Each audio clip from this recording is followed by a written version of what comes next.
It's that time of the week, the favorite part of the week for many people, the least favorite part of the week, presumably for someone, although nobody has communicated it to us yet.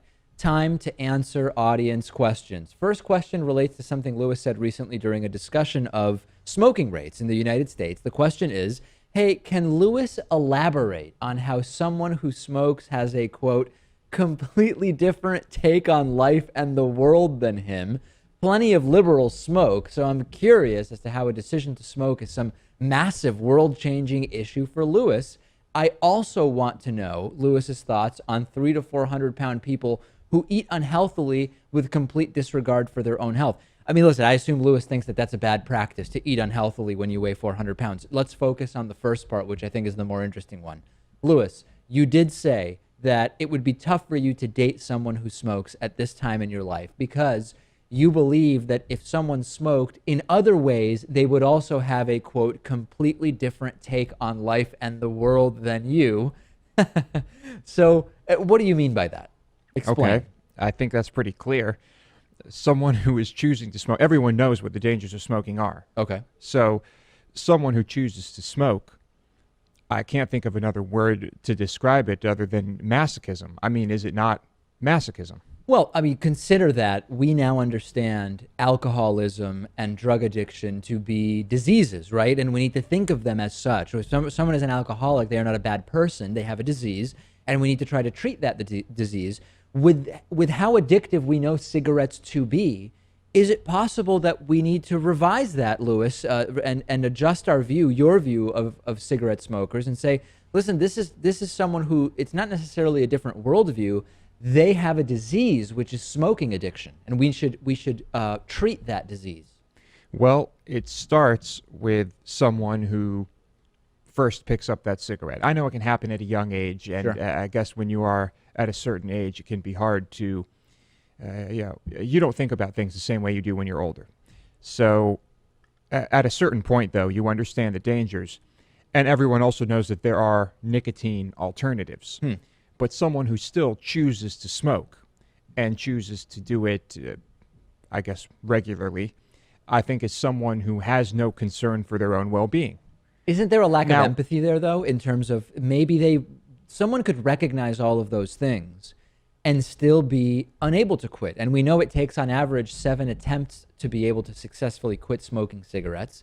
So if they're on attempt number 5 and they fully agree with you about everything you're saying, do they still have a different worldview merely because they haven't yet been able to quit smoking?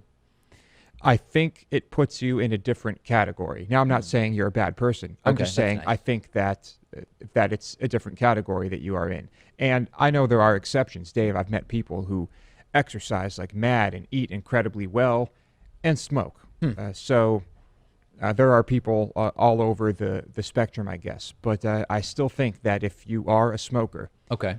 you are just a different type of person than I am. And you don't mean Would this... you agree with me? I mean, Well, I don't know. I hesitate to make such a broad statement. Certainly, you weren't saying that it's a politically different point of view, right? I mean, because the question said plenty of liberals smoke, so I'm curious what the hell Lewis is talking about. Yeah. You weren't saying that smokers would have different political views than you necessarily. You were No. just saying in other ways there would just be differences. yes. All right. And at this point, there is really no way you could see yourself dating someone who's a smoker? They'd have to be pretty amazing, Dave. That so amazing that the cigarette smoking would just be something that annoys me that I deal with. In the past, when you have had relationships, Lewis, let me see how I can phrase this in the right way. They weren't that amazing. When you've had relationships with people who smoked, and for a time you tolerated it, were you at the time feeling like the relationship was good enough to justify dealing with the smoking, or was that a mistake on your behalf as you see it now? It was more like I'm tolerating this. I think I like this person. If I want things to continue, maybe they'll stop smoking. So it was not so much that you said everything's so great that I can deal with the smoking indefinitely. It was, it's good enough where I would hope the smoking would stop, and that would then be a better situation for me. Yeah, it's good enough that I want to keep it going and apply some pressure and see that if I can get them to live a healthier lifestyle. My girlfriend, we've joked around, and my girlfriend she said, what if I just took up smoking today and started smoking a pack a day? And I said, it's so hard to really deal with that in a serious way, because as someone who has never smoked, if she were to all of a sudden start smoking a pack a day, it's very unlikely that's the only habit that would change. You know what I mean? I can't imagine a scenario where nothing changes that impacts the relationship except she starts smoking a pack a day. It's so unlikely. Yes, that's a ridiculous hypothetical. Thank But you. I've said to smokers before that I have been either friends with or dating or somewhat dating. And, what if I start smoking? Yeah, what if because of your secondhand smoke, that's ridiculous, but I somehow became addicted or I start smoking and, they'd say, oh, I don't want that. I don't want you to start smoking. Smokers you've dated don't want to be dating a smoker.